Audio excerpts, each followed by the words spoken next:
écoutez-moi, vous en conjure, dressez-vous contre cette ténébreuse et aveugle justice, oui, celle des hommes. Ne laissez pas cette malheureuse justice recourir à des procédés barbares pour faire mieux avec malheureuse, ce qui n'est pas toujours la vérité. Ah, blasphème, ce moine! Il ose mettre en doute la parole de cette biche. Pour un peu, ça soit le foot de diablerie. Est-ce la parole de l'homme? Viens, attrapez les sorciers!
Pour juger en notre âme et conscience.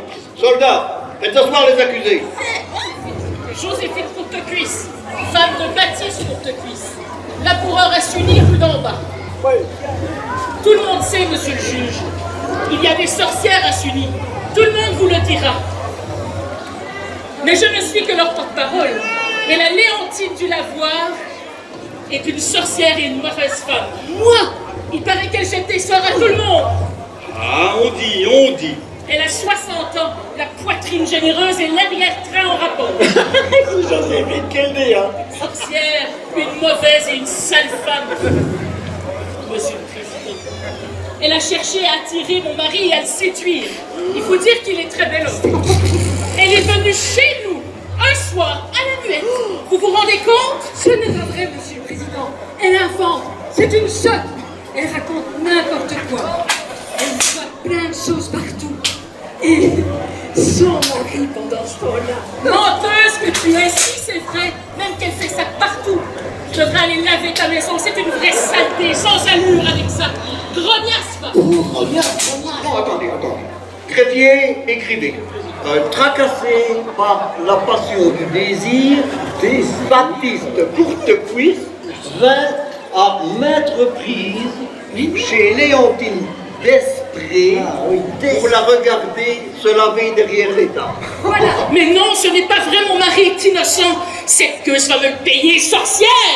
Silence et taisez-vous. Continuez, Léontine. Eh bien, Monsieur le Président, quand j'ai entendu du bruit, j'ai cherché et j'ai trouvé le gaillard à genoux, la tête coincée entre deux tonneaux à purin. Alors je l'ai pourchassé à grands coups de fourche. Oui, Monsieur le Président, à grands coups de fourche dans le postérieur. Je l'ai même poursuivi jusqu'au chemin des sables. C'est pour ça qu'ils m'en veulent aujourd'hui. Menteuse, sorcière, menteuse, diablesse, va te faire voir avec ta langue fourchue. Va t'occuper de ton traîneur de mari, de vicieux mari. Il poursuit les femmes des autres parce qu'il ne veut plus de toi. Tu es trop moche, menteuse. Libérez Léontine.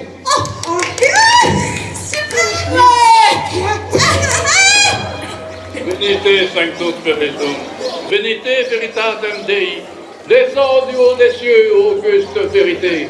Il faut supprimer ce maudite sorcière, monsieur le juge. C'est une honte dans notre village.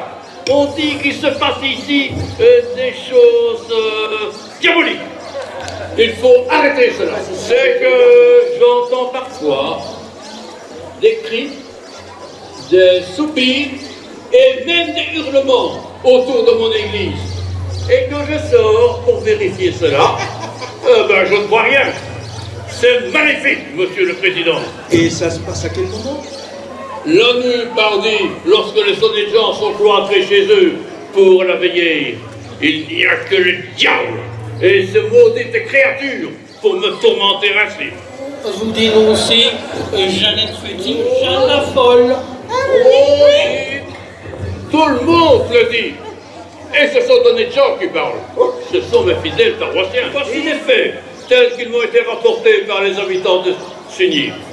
La nuit, on tambourine aux portes des étables pour empêcher les vaches de dormir, les chiens de dormir, les boules de pont. On dit même, Monsieur le Président, que ces femmes se réunissent pour danser le sabbat et qu'elles ont vendu leur âme au diable. Ceci, évidemment, toutes ces histoires se passent à la tombée du jour. Bien sûr, Monsieur le Président, je me tiens au-dessus de tous ces commérages. On ne le dirait pas, mais enfin. Dites-moi, que reprochez-vous à cette Jeannette Petit? C'est que cette femme a fréquenté le Miquelais, ce maudit borgne espagnol qui se cache ici, dans nos forêts. Il chasse, il pille. C'est pour vivre, me direz-vous. Non, enfin, c'est ce qu'on dit, Monsieur le Président. Bon, Jeannette Petit, levez-vous. Qu'avez-vous à répondre à cette accusation? C'est ce qu'on dit. Voyons, ma fille, taisez-vous. C'est ce qu'on dit. C'est ce qu'on dit. Oh, les fidèles. Oh, les méchants. C'est ce qu'on dit, curé. C'est ce qu'on dit. Oh, les fidèles. Oh, les méchants. C'est ce qu'on dit. C'est ce qu'on dit, curé. C'est ce qu'on dit. Vous pouvez vous retirer. Garde. Que Dieu bénisse le tribunal et la populace.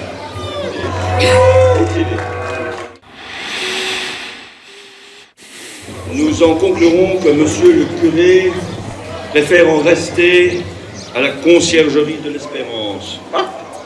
Passons au témoin suivant. Quel est votre nom? Félicie Gros-Cul. Silence, voyons. Je suis la servante de monsieur le curé. 40 ans de bons et loyaux services, monsieur le président. Bien. Je jure de lire toute la vérité avec la seule aile de Dieu. Écoutez-moi bien. J'ai vu une de ces sorcières qui arrosait de lune les marches du presbytère. Je l'ai vue. Et pourtant, monsieur le curé m'a toujours dit, dans le doute, voir et ne rien dire. Mais cette fois, je l'ai vue, j'en suis sûre. C'était effrayant et sale, monsieur le président. Elle faisait pipi, quoi. Elle faisait pipi sur les marches du presbytère. Reconnaissez-vous parmi ces accusés votre Claire de Lune? C'est la Jeanne Pillard. Je la reconnais, c'est elle, ils se sont, mais je l'ai reconnue. Que c'est la jeune Pillard? Et comment? Comme on a consacré toute sa vie au bon Dieu et à monsieur le curé. Surtout à monsieur le curé. Silence. Et qu'à la fin de sa carrière, on voit ce qu'on voit. Eh bien, je vous assure que c'est bien triste. Oui, bien triste. Je n'oublierai pas c'est à vous souvenir. Oh Dieu, c'est horrible, lui. Bien, levez-vous. Tout de même, sur les marches du président, du presbytère, et au vu des gens. Mais justement, je me tournais maintenant vers le presbytère pour qu'on ne le voyait pas. Mais c'est la Félicie Gros-Cul, là, qui a regardé par l'œil du cœur du curé, là. Merci, Félicie, vous pouvez vous retirer. Sachez que notre Seigneur et Maître, ici présent, Sylvain de la Biche, a insisté sur les dangers qui planent au-dessus de ton village à cause de ces foutues sorcières et de leur propagation. Il veut un exemple. N'est-ce pas, Seigneur de la Biche? Oh, quelle biche! Personnellement, Monsieur le Président, il me semble que beaucoup de témoignages sont en faveur des accusés. Et franchement, les derniers témoins n'ont guère apporté d'eau à notre moulin.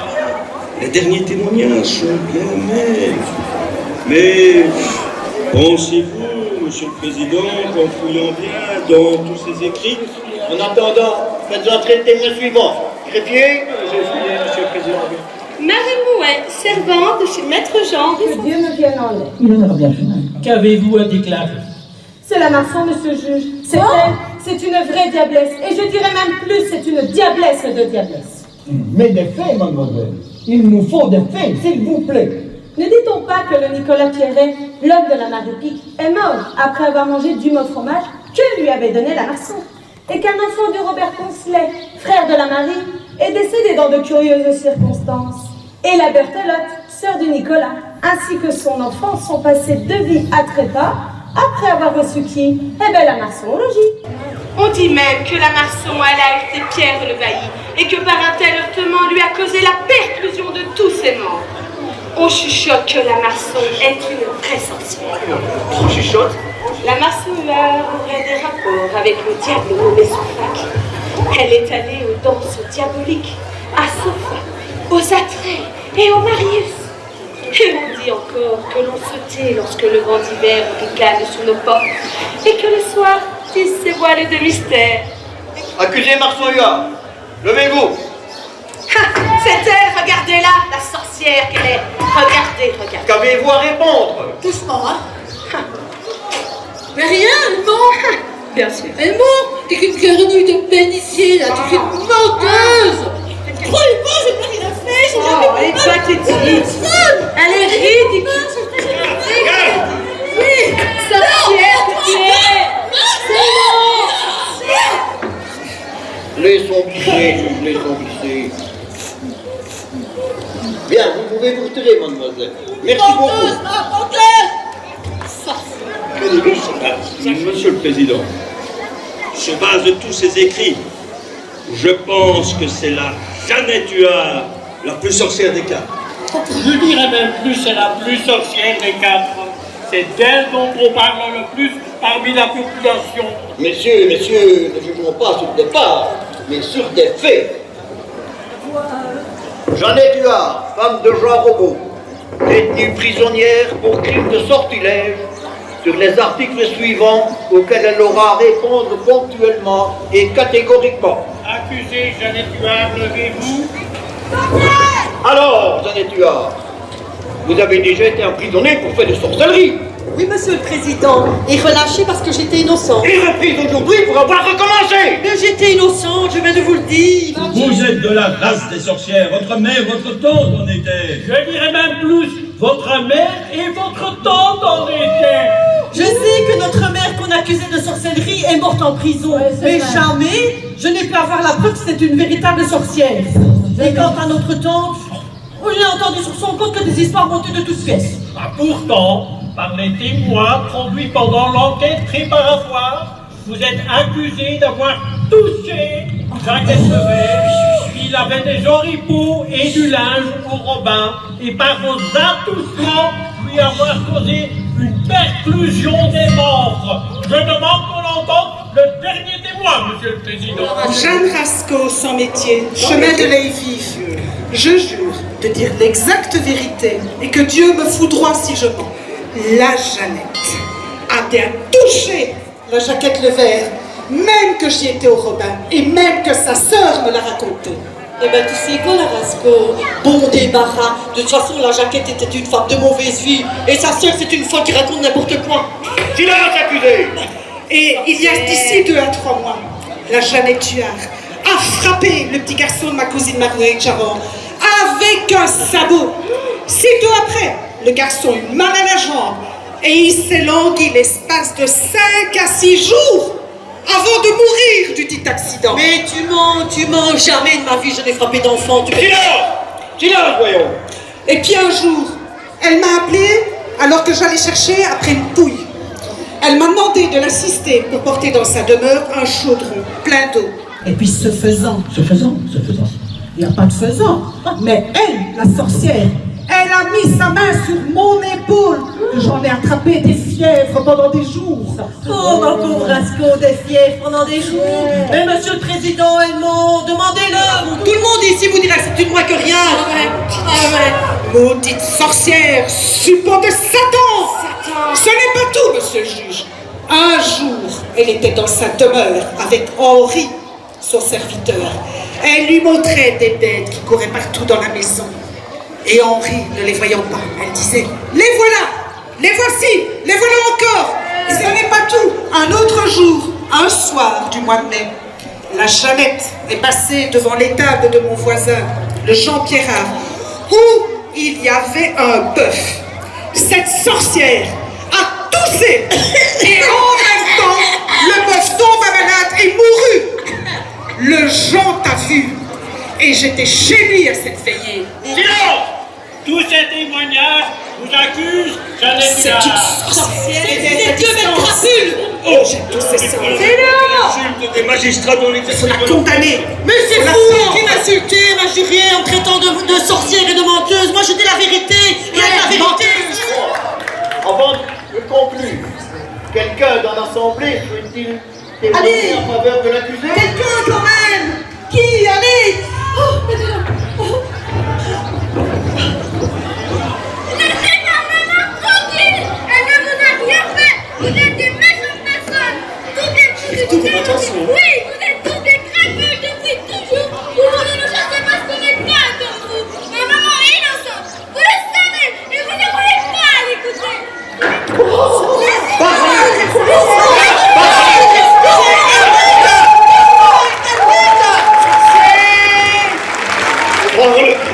La fille de sorcière.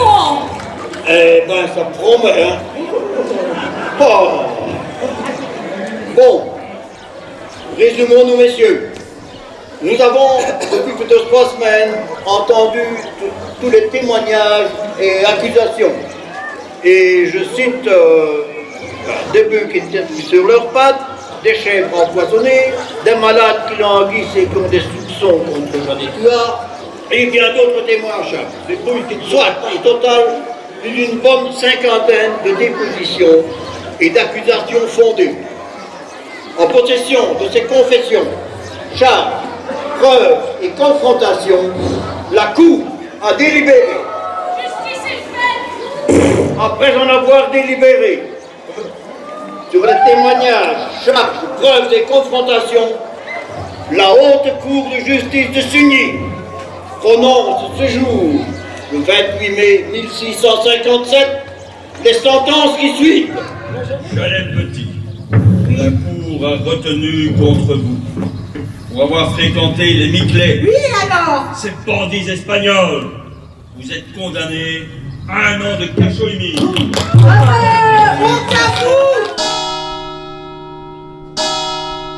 Le pillard.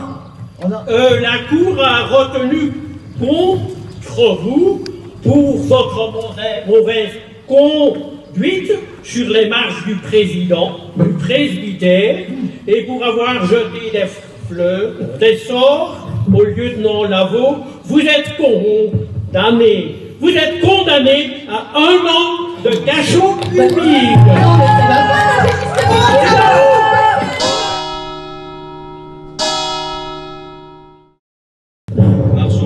La Cour a retenu contre vous pour avoir participé aux audiences diaboliques et pour vos liens de parenté avec l'accusé principal.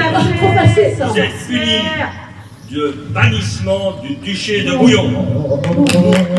Quittez les lieux aujourd'hui même.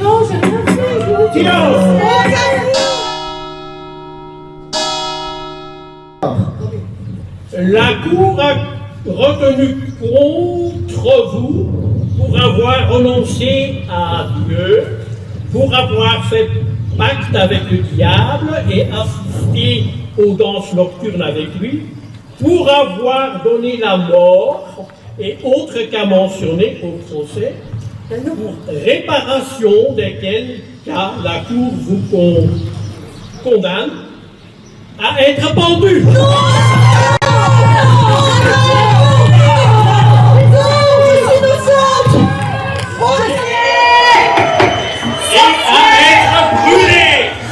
Le dit jugement sera exécuté aujourd'hui même.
Seigneur et manant, oyez.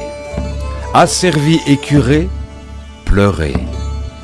Loin des érudits, terre reculée, de par humbles femmes effarées. Riches en quête de se divertir, sous-fifres en mal de pouvoir, incultes de rumeurs assoiffées, à jamais l'on puisse vous maudire.